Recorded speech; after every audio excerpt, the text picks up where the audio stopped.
ఏడుకొండ కైలాసపతి ఏకశీలాద్రి అందరూ 72 కాయకాల దేవ జంగమయ్య 62 కాయకాల అయ్య జంగమయ్య 33 కాయకాల ముని జంగమయ్య సర్వంతర్యామి సకల జీవులలో ఇమిడి ఉన్నవాడు దేవాది దేవ జంగమయ్య ఒకనాటి దినమందు వర్షకాలం అందున ఒకవేళ కనుక భార్య పార్వతమ్మ నింబడి పెట్టుకొని భూలోకల మేర వచ్చిండు అడవి లోపల తిరుగుతున్నాడమ్మా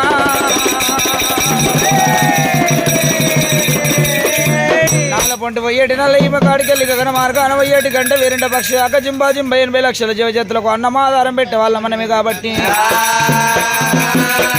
అన్ని జీవజంతులు సుఖంగా ఉన్నాయా లేవా చూడడానికి భూలోక నగరం ఏరవచ్చి భూలోక నగరం అంతా తిరుగుతున్నారమ్మా తిరిగి వాళ్ళు అడవి లోపల ఏరవచ్చినారే